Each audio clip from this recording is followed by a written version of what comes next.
I'm excited to dive into some of the most fascinating, and sometimes infuriating, stories from the internet's most infamous corner of moral ambiguity, where everyday people share tales of questionable decisions, cringe-worthy moments, and heated debates.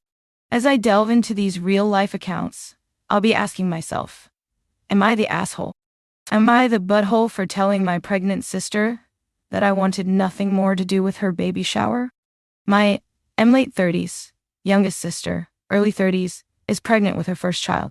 The family is thrilled for her, as she and her partner have been trying for a long time to get pregnant. When she announced it, she mentioned that she was having a baby shower, my sister, and I offered to help out where we can. For some reason, she took that as my brother said he would pay for the baby shower and drafted a guest list of 120 people. I decided to text her one day and ask her what her budget was, and I heard nothing for at least a day. My other sister and my mom mentioned that I had said to her that I would pay for the whole thing. That was never something I had offered to do. She never addressed it with me directly and said that she and her partner would pay for everything. I took charge of creating the AITA registration site, driving an hour away to book the hall and put a deposit down. Offered to do the centerpieces, pay for the stroller, driving back to the hall to add extra time to the reservation, because their archaic system doesn't allow people to book online. Agree to pick up food on the day of the answer every inquiry from her guests who've registered in the system. My husband offered to help out with the games for the shower. We saw my sister last week, and she texted me on Monday saying, if he doesn't want to do the games, then tell me so I can give it to someone else. I finally messaged back and said that I thought her message was a little harsh, and if she was trying to imply something, that she should just say it out loud. She then responded by saying, fine. I'm disappointed by how much work you've put into this shower. That's when I lost it. I was objective and listed everything I had contributed so far. I also pointed out that I had never agreed to pay for a baby shower with 120 guests. I don't know much about them, but I assumed they were intimate events in someone's home and not something the size of a wedding. I had less people at my own wedding. In addition to this, she complains about other people in her life, to my mom and sister, about how no one is pitching in. She asked my mom what she was contributing to the shower. My 70-year-old retired mother was taken aback by that comment and offered to cook food for 120 people. She's been so ungrateful throughout this entire process and has since uninvited me to her shower and sarcastically said, enjoy your 40th, and removed me from my sibling group chat. Now let's check out some of the comments on this post. Not the butthole. She sounds toxic and unhinged. You did more than most people would do. Nobody needs 120 people at a baby shower or a hall for it. Your sister is greedy and attention-seeking. Hopefully, pregnancy has just caused temporary insanity. Create an alternative sibling group chat without her. Explain what happened to your mother and sibling. Support your mom if you can, but not at the expense of your mental health. Enjoy your 40th, and don't sweat missing the baby shower. When she comes crawling back, listen and decide whether her apology is enough. Not the butthole. Honestly, this is a massive overstep on her part. 120 people for a baby shower. That's insane. You've done way more than most people would. And she's acting entitled and ungrateful. Creating a group chat without her sounds like a solid move. Don't waste your time stressing over her petty drama. If she ever comes back around, make her prove she's truly sorry before even considering letting her back in. Enjoy your 40th without her. Hopefully, pregnancy has just caused temporary insanity. Nah, pregnancy just lets some people act their true horrible attention-seeking self, as they think they can get away with it more by using pregnancy as an excuse. The more people, the more presents she gets. Betcha she will do 1,000 if she could. If she's lucky, maybe 40 will show. Imagine all the wasted food, etc. And now for the next story. Am I the butthole for dipping lasagna into hot sauce? I, 20 female, love hot sauce and put it on most things. I live with my husband, 22 male. For the last couple of days, his mother has been in the area, and yesterday she asked if she could come around and cook for us before heading home. Since neither of us were working, we agreed and offered to help her so we can all cook and eat together, and it's less work for her. She refused and said she wanted to do something nice for us, and also refused us helping with the cost, She went grocery shopping specifically for this. Anyway, she arrives early in the day and spends 8 hours on making a lasagna. Not all of this was active cooking time. Most was just the meat sauce simmering. But even then she was saying how she wished she had overnight. We have an apartment, and there wouldn't be room for her to stay the night. I am grateful for the time she spent, and thank her multiple times.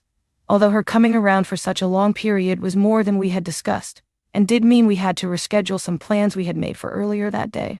It comes time to eat, and we have the lasagna and roast potatoes. This is when the problem started. We keep condiments in the middle of the dinner table, and I put some hot sauce on my plate. Dip a potato in, dip the lasagna in. Make eye contact with my meal and she looks at me like I'm eating human baby. Puts down her plate, pushed it away, and begins getting ready to leave. I ask her what's wrong, and she tells me she has never been so disrespected before by any of my son's women, and that she spent 8 hours slaving away just for you to ruin it with that crap. My husband did defend me, but my mill has now begun a narrative in his family that I'm ungrateful. I'm not sure if what I did was actually wrong or not. Am I the butthole? Now let's check out some of the comments on this post. No, I get it.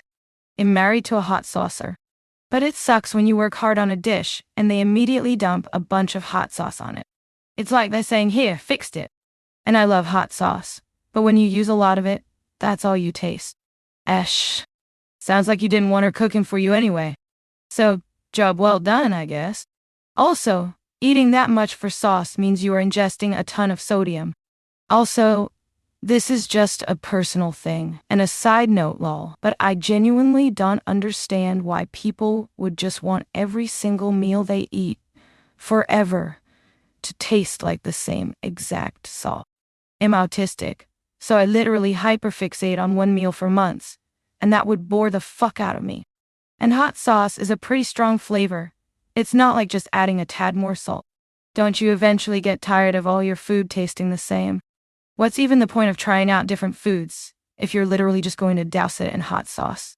NGL, I would be annoyed if I spent 8 hours cooking a meal and then they just dumped a strong flavored sauce on it without even trying it. If anyone on the planet has an excuse for being super set in their ways, it's an autistic person. And I still make a damn effort because it's rude not to. If I get hounded on for not branching out because of the literal symptoms of my disorder, oh, I should too for a fucking preference, without even trying it. Emo, that's the big thing. When you cook for someone, you watch them take that first bite hoping for a positive reaction. Hot sauce lovers, take a bite or two, fake a smile, and then drown it in sauce. That's the rule in my house. You have to try everything before you put anything on it. Afterwards, if you want to adjust it, perfectly fine. But you have to eat those first tastes as they are. It's worked for over a decade and kept peace in the kitchen. My mom always told me to taste it before modifying it. I have raised my boys the same way. If you tasted it then added hot sauce, then not the butthole. But if you first bite had hot sauce, then you're the butthole. I'm not disagreeing with you necessarily, but wouldn't the latter be more offensive than the former? If they put it on after trying it, it's saying this would taste better with hot sauce. Whereas putting it on from the start suggests they just put hot sauce on everything by default, no matter how it tastes in its original form. I think the former shows a tad more respect for the person who cooked and a bit more open-minded. The latter says I don't care what's on the plate, instead of we have different tastes. I totally get where you're coming from with this. As someone who has previously had bad habits with throwing spicy onto everything, there is a difference between adjusting for personal preference and outright modifying someone's recipe or correcting it. Adding hot sauce afterward is like asking a bartender to add a bit more simple syrup or lemon to a drink.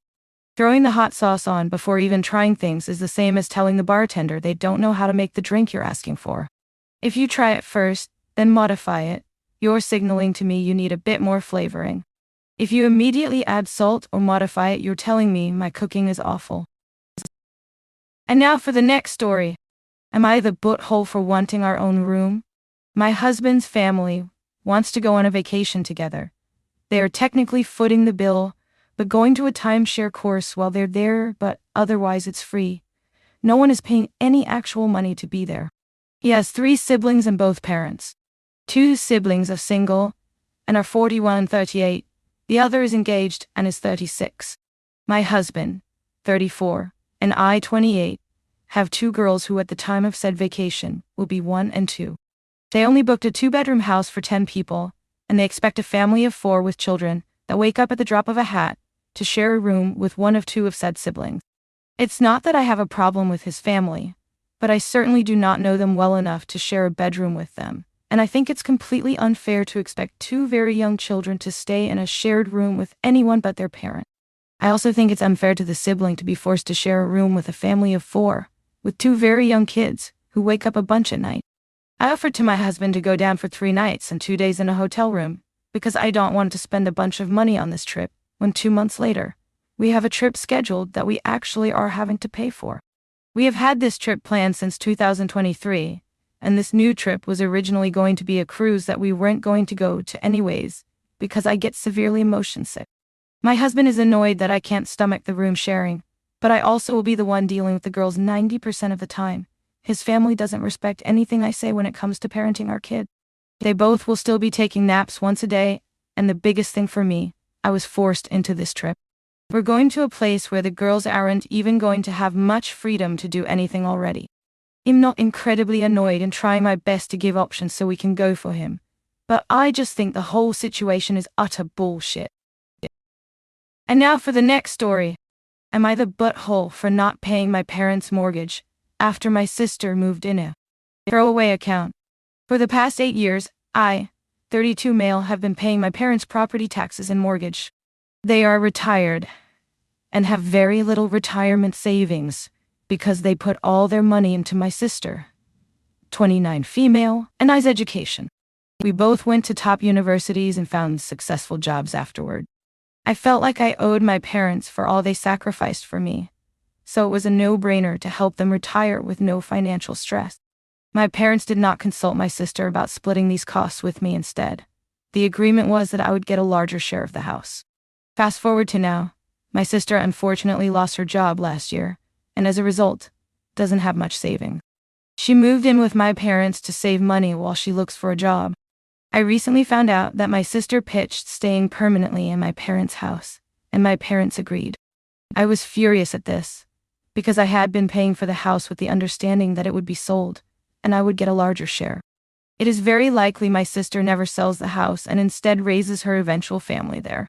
Because the original agreement with my parents changed, I stopped paying for the mortgage, leaving it up to my sister to take care of if she's taking over the house. My parents are furious with me, saying I'm too money obsessed and should be continuing to help the family, while my sister is in a tough spot still looking for a job.